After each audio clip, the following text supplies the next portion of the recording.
Magandang hapon sa inyong lahat. Muli po ito si Herbert Curia, author, promoter ng The Critics Promotions. Ang ating boses at konstruktibong kritisismo, opinyon, komentaryo at konsultasyon sa linggong ito kakibat ang ating pananalig sa ating banal na Panginoon Diyos, banal na Panginoon sa Kristo, at gabay ng kaliwanagan ni Banal Santa Maria ay hinggil sa issue ng stronger law protecting children on online sexual abuse and exploitation. Yan.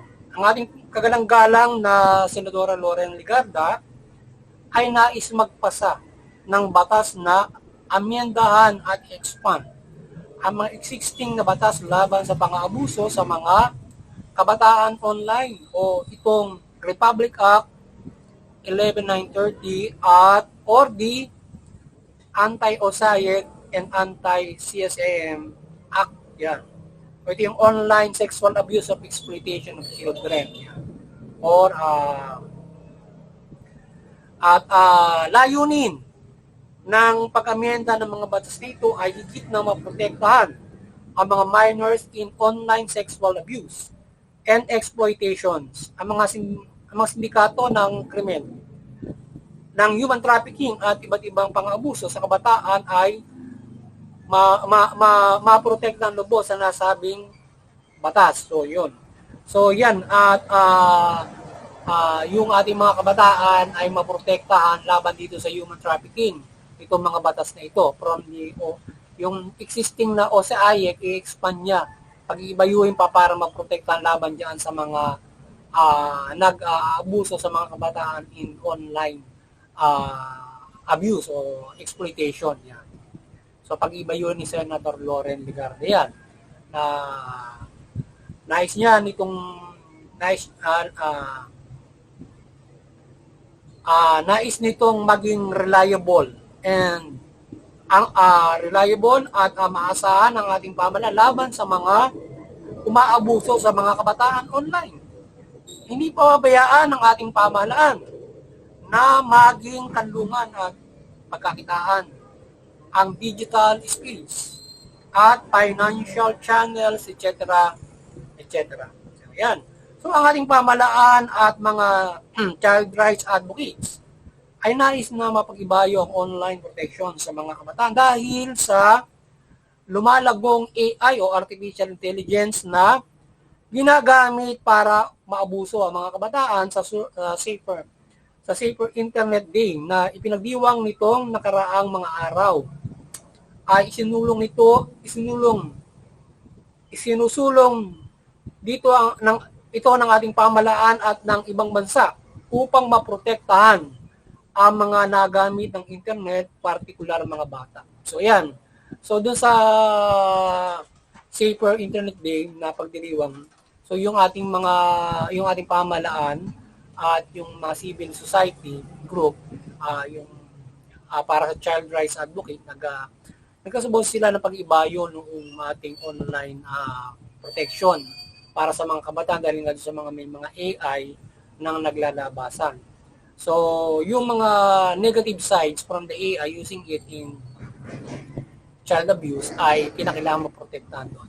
But definitely, siyempre, AI is definitely malaki ang bagay nito para sa ating digitalizations using the internet, para sa ating knowledge, lalo na sa mga kabataan. AI na gagamit sa pag-ibayo ng katalinuhan, kaalaman, iba't ibang mga naitutulong ito. But yung darker or negative side, doon po protektahan from aside from pag-ibayo ng AI para magamit ito sa mabuti, yung negative, yung kasamaan, doon naman po protektahan yung mga kabataan na ginagamit naman ng mga luko-lukong mga sindikato at mga tao para abusuhin yung mga bata. Yan. So, ngayon ang ating The Critics Promotions at yung ating People's Anti-Crime Promotion ay mariing sumusuporta sa mabuting pamamahala patas ng hustisya at karapatang pantao. Kasi isyong ito ng stronger law protecting children and online sexual abuse and exploitations ay nakikisa tayo sa kay Senadora Loren Legarda as sa mga child rights advocates. At doon sa ahensya ng ating pamahalaan sa pagprotect nila sa ating mga kabataan online at pagkakaroon ng mga batas na makatutulong para sa pagproprotect online, may malaking bagay upang hindi sila mapagsamantalahan ng mga sindikato at sino mang maaaring umabuso sa internet o digital platform abusing children. So, ang nais ng pag-abyenda ng mga batas hinggil sa anti-online sexual abuse or exploitation of children o sa and anti-child sexual abuse or exploitation materials SCIM Act ay makatutulong sa pagsugpo ng mga umaabuso sa internet sa mga kabataan. Naway pagpatuloy ni Senador Loren Legarda ang kanyang layunin at ating boses ng suporta nito ng mambabatas at lipunan ng Pilipino. So yun, sana ituloy ni Senador Loren yung kanyang sinasabi na batas at matulungan niya yung mga kabataan at suportahan siya ng mambabatas ng Senate and Congress at ng lipunan ng Pilipino para for the child protection. Yan tayo mga nagsusulong din ng karapatang pantao, so tayo nakikita sumusuporta sa kanya at hinihikayat natin na suportahan ng boses ng taong bayan para yung ating mambabatas, yung ating gobyerno ay tingin yung pagprotekta ng mga kabataan through this law. Yan. Against syndicates, individual syndicates or groups na umaabuso sa mga kabataan using children for their own interest and pleasures. Yan. So, malaking bagay ito sa safe internet at hindi lamang sa safe internet, kundi protection ito sa mga kabataan na ang internet ay kailangan nila para magkaroon ng mahusay na kaisipan at katalinuhan sa ating makabagong digital and technology age. Maraming positive na may ibigay ang internet sa lahat at maging itong AI na bagong lumalaganap. So, ang bawat tao at maging kabataan ay turuan ng wastong paggamit ng internet at hindi ito gamitin sa pang-aabuso ng sinuman at pagpapalaganap ng hindi mabuti. So, ayan. So, kaya yung siyempre, ang mamamayan ay gabayan natin sa pagpairal ng legal at maging makadiyos para hindi ginagawa ng sama. Magabayan siya ng ating banal na Panginoon sa Kristo. Yan. Yan. At ang responsibleng internet use at maging AI use ay malaking bagay upang magkaroon ng safe internet at pamumuhay in our modern world. So, yan. Kaya yung AI, siyempre, ginagamit nila, pag nagpo-produce ng image, nagpo-produce ng anumang mga na-produce ng AI, so gamitin ito sa wasok paano na i-produce yun para hindi ginagamit na, halimbawa, gagawin mong itsurang bata yan or meron pang kaparehas na itsura, tapos gagamitin sa pang-abuso or whatsoever na gagamitin yung AI para makaabuso. So, yan. Sa iba't ibang mga bagay.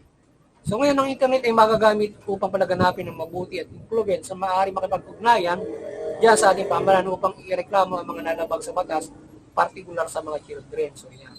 So, yun namang internet na gagamit din natin iyan para makapag-hatid tayo ng reklamo sa ating kinauugulan. Kung mayroong mga, halimbawa na discover tayo mga tao na nananalaula sa internet, so ating sumbong sa gobyerno through using din also the internet or the digital platform yan. At kung merong AI na nagagamit para magreklamo sa gobyerno, so use it para maprotektahan yung mga kabataan at lahat ng gumagamit ng internet. So yan. Or protecting the good in using the internet. Yan. Naway maliwanagan ni Banal na Santa Maria ang lahat at mamuhay ayon sa mabuting balita at sumunod sa pamahalaan at may iwasan ng online abuse at illegal acts, particular victimizing children. So yan. Kaya muli, ang kaliwanagan ni Banal na Santa Maria ay magdiwanag sa bansang Pilipinas mula pamahalaan at mamayang Pilipino.